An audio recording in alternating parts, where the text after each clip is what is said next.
Hello everyone, जय हिंद। आज के इस इम्पोर्टेंट लेक्चर में हम सभी डिस्कस करेंगे 23 सितंबर 2025 के करंट अफेयर को। तो चलिए स्टार्ट करते हैं आज का फर्स्ट क्वेश्चन में पूछा गया है कि हाल में ही गोरांग लाल जो दास हैं किस देश के में भारतीय जो राजदूत बने हैं, तो वो दक्षिण कोरिया के राजदूत बने हैं।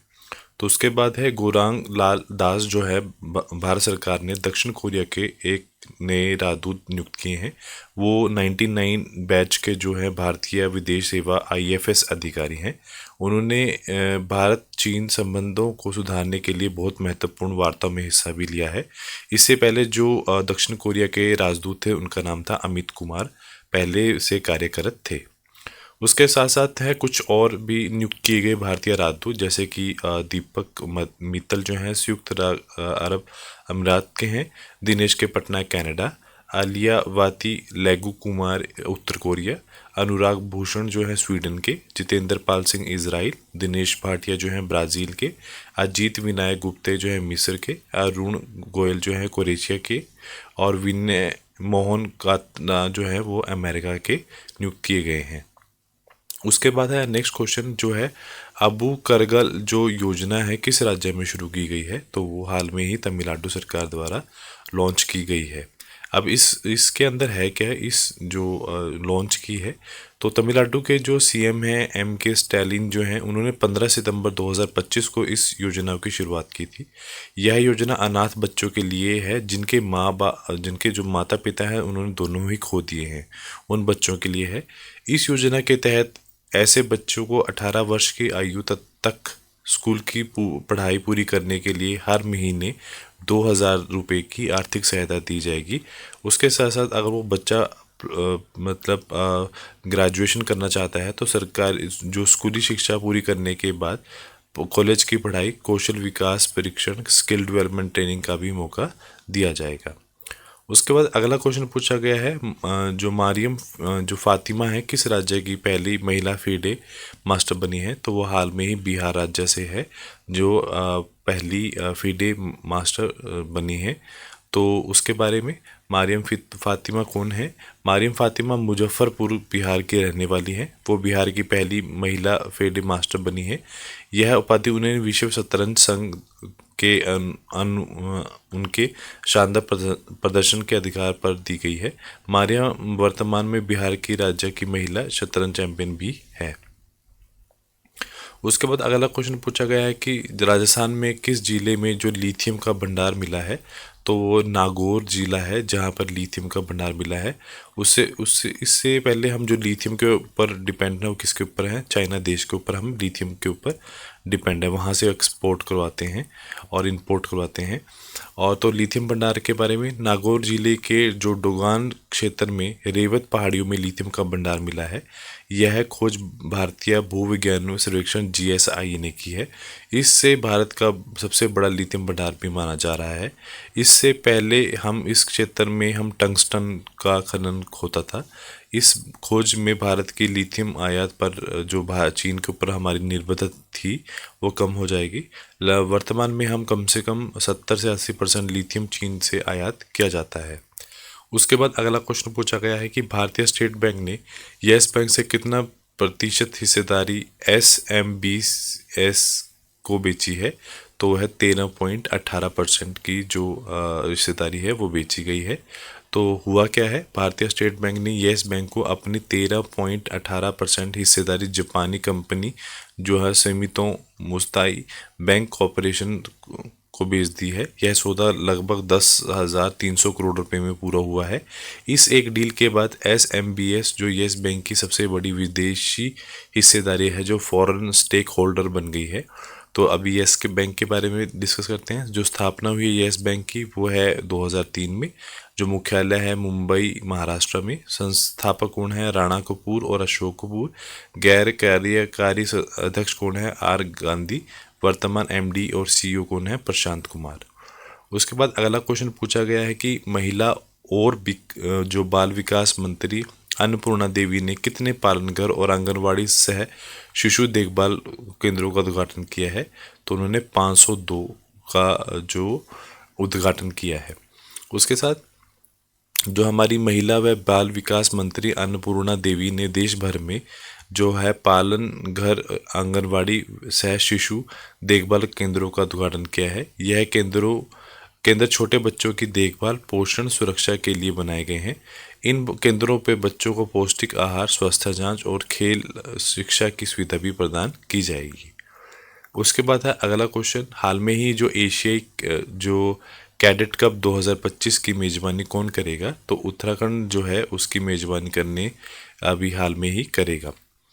तो एशियन कैडेट कप 2025 है क्या? उत्तराखंड के जो मुख्यमंत्री हैं पुष्कर सिंह धामी ने हल्द्वानी में एशिया कैडेट कप 2025 का उद्घाटन किया है। यह प्रतियोगिता फेंसिंग एसोसिएशन ऑफ इंडिया द्वारा की जाएगी।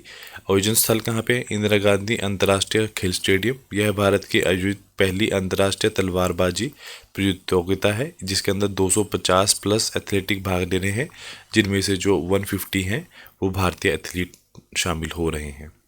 उसके बाद अगला क्वेश्चन पूछा गया है, हाल में ही महिला स्वयं सहायता जो समूह है, महिलाओं को पहचान पत्र जारी करने वाला जो पहला राज्य कौन सा बना है? तो उसका जो राइट आंसर है वो है तमिलनाडु। तो तमिलनाडु ने जो महिला स्वयं सहायता समूह की महिलाओं की पहचान पत्र जारी करने वाला जो पहला राज्य बना है। इस पहल का जो अधिकृत शुभारंभ उप मुख्यमंत्री उदयनिधि स्टैलिन ने सलेम जिले के कपू में किया है। इस अवसर पर एचजी समूह को 3,500 करोड़ रुपए के ऋण वितरण की सुविधा भी प्रदान की जाएगी। उसके बाद अगला क्वेश्चन पूछा गया है कि सितंबर 2025 में दादा साहेब फाल्के पुरस्कार 2023 से किसे सम्मानित किया गया है? तो उनका नाम है मोहनलाल, जो एक प्रसिद्ध एक्टर है, उनको सम्मानित किया गया है। उसके साथ साथ दादा साहिब फाल्के अवार्ड 2023 में मोहनलाल को सम्मानित किया गया है।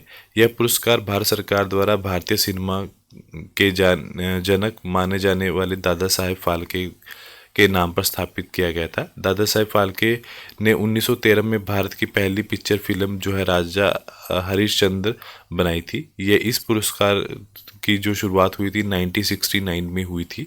पहली जो विजेता थी इसका नाम क्या था? अभिनेत्री देविका रानी, जिनको ये मिला था। और जो आशा पारेख है उनको 2022 का मिला है। 2020 के लिए दादा साहेब फाल्के पुरस्कार से सम्मानित किया गया है। रजनीकांत को 2021 का मिला है। 2019 के लिए दादा साहेब फाल्के पुरस्कार से सम्मानित किया गया है। उसके बाद अगला क्वेश्चन पूछा गया है कि कौन से शहर को विश्व 2025 की दुनिया के सबसे शीर्ष जो टॉप 10 सबसे खुशहाल शहरों की सूची में स्थान में प्रदान हुआ है? तो उसका नाम है कोपेनहेगन, जो है उसको सबसे टॉप लिस्ट में रखा गया है। अब हुआ क्या है, कैसे उसको सिलेक्ट किया गया है? तो वर्ष 2025 में हैप्पी सिटी इंडेक्स के द्वारा जारी की जो सूची में डेनमार्क का जो कोपेनहेगन दुनिया का सबसे खुशहाल शहर बन गया है। ये कैसे है बना है? ये सुरक्षा, वहाँ की सुरक्षा, शिक्षा और बुनियादी ढांचे के पूर्ण अंक मिले हैं, जिसे ये नंबर 1 बन गया है। तो हैप्पी सिटी इंडेक्स का जो प्रकाशन है लंदन जो स्थित institute for quality of life द्वारा ये जो इंडेक्स है दिया जाता है। उसके बाद है शून्य जो मृत्यु जो दर है, जीरो मैटरनल मोरालिटी रेट जो है प्राप्त करने वाला जो पहला केंद्र शासित प्रदेश कौन सा बना है? तो उसका नाम है पुदुचेरी। तो सबसे पहला केंद्र शासित राज्य बना है। हुआ क्या यहाँ पे? पुदुचेरी में 2024-2025 में जो जीरो मैटरनल मोरालिटी जो रेट हासिल हुआ है, इस उपलब्धि पर पुदुचेरी को केंद्र सरकार से प्लैटिनम सर्टिफिकेट भी मिला है। शून्य मृत्यु जो दर का अर्थ मतलब क्या है? प्रसव के दौरान किसी भी महिला की मृत्यु ना होना। तो यह उपलब्धि उपराज्यपाल जो है सी कैलाश नाथन जो ने सशक्त नारी सशक्त परिवार अभियान के दौरान ये बात घोषित की है। उसके बाद अगला क्वेश्चन पूछा गया है कि हाल में ही एक बॉलीवुड गायक है जुबीन गर्ग की स्कूबा डाइविंग से दुर्घटना से किस देश में मृत्यु हो गई है? तो वो थाईलैंड गए हुए थे, जहाँ पे जो स्कूबा डाइविंग की वजह से उनकी हाल में ही मृत्यु हुई है। अगला क्वेश्चन, हाल में ही अंतर्राष्ट्रीय लाल पांडा दिवस कब मनाया गया? तो वो 20 सितंबर को मनाया गया अंतर्राष्ट्रीय लाल पांडा दिवस। तो अंतर्राष्ट्रीय रेड पांडा दिवस 2025 का जो आयोजन है 20 सितंबर 2025 को किया गया। यह हर साल सितंबर के तीसरे शनिवार को मनाया जाता है। यह उसका उद्देश्य क्या है? जंगलों में घटती रेड पांडा की संख्या और संरक्षण के प्रति जागरूकता का फैलाना। अभियान 2010 में शुरू हुआ था, जबकि एक वैश्विक आंदोलन भी बन चुका है। उसके बाद अगला क्वेश्चन पूछा गया है कि हाल में ही पासबुक लाइट नाम की एक नई सुविधा शुरू की गई है, तो वो किसके द्वारा शुरू की गई है? तो वो EPFO द्वारा वो शुरू की गई है। अब क्वेश्चन क्या है? EPFO क्या है? कर्मचारी भविष्य निधि संगठन जो है ने अपने सदस्य पोर्टल पर पासबुक लाइट नाम की नई सुविधा स्टार्ट कर दी है। उद्देश्य भविष्य निधि खातों को प्रबंधन आसान, तेज और पारदर्शी बनाना। EPF सदस्यों को अपने खाते की जानकारी और लेन देन की सुविधा होगी। इस सुविधा की शुरुआत सितंबर 2025 में होगी। इसे केंद्रीय जो मंत्री है मनसुख मांडविया द्वारा लॉन्च किया जाएगा। अगला क्वेश्चन पूछा गया है कि हाल में ही जो किसी ने अपने कॉफी टेबल बुक वाइल्ड जो Africa through my lens launch की है, तो उसका नाम है मनीष मुद्रा जो है उन्होंने लॉन्च की है। तो उन्होंने जो एक फिल्म निर्माता है जिनका नाम है मनीष मुद्रा ने wild Africa through my lens नाम की कॉफ़ी टेबल बुक लॉन्च की है। यह पुस्तक उन्होंने अफ्रीका के जंगलों में 2 दशकों के अनुभव और जुड़ाव को दर्शाती है। इसमें वन्य जो जीवन के आकर्षक तस्वीरें, अफ्रीका में प्राकृतिक सजावट और विविध जो पक्षी जीवन को भी शामिल किया गया है। अगला क्वेश्चन पूछा गया है कि हाल में ही इंटरपोल एशिया समिति में जो चुना गया है, किसे चुना गया है? तो वो भारत को चुना गया है रिसेंटली। तो नेक्स्ट क्वेश्चन, हाल में ही अंतर्राष्ट्रीय शांति दिवस है, कब मनाया गया है? तो वो 21 सितंबर को शांति दिवस मनाया गया है। तो इसमें हुआ क्या है? जो तिथि है कब मनाया गया है? 21 सितंबर को मनाया गया है। 2025 नागालैंड के जो मुख्यमंत्री हैं नेफ्यू रियो ने इस दिन शांति और जिम्मेदारी साझा करने की अपील की है।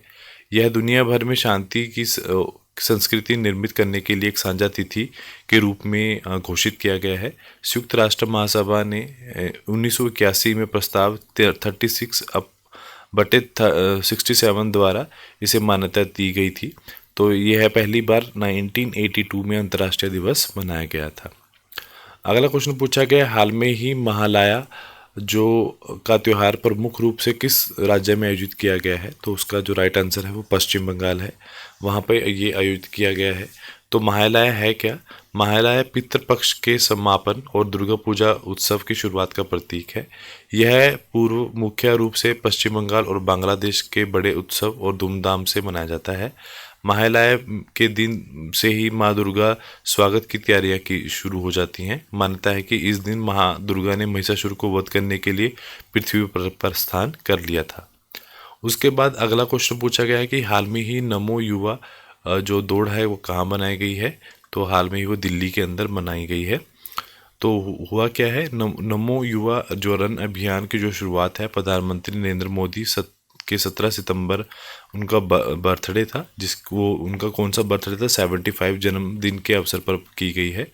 यह कार्यक्रम 21 सितंबर को आयोजित हुआ है और इसे राष्ट्रव्यापी रूपों में 75 शहरों में भी आयोजित किया गया है। तो आज के लिए इतना ही। Do like share subscribe my channel. Thank you so much.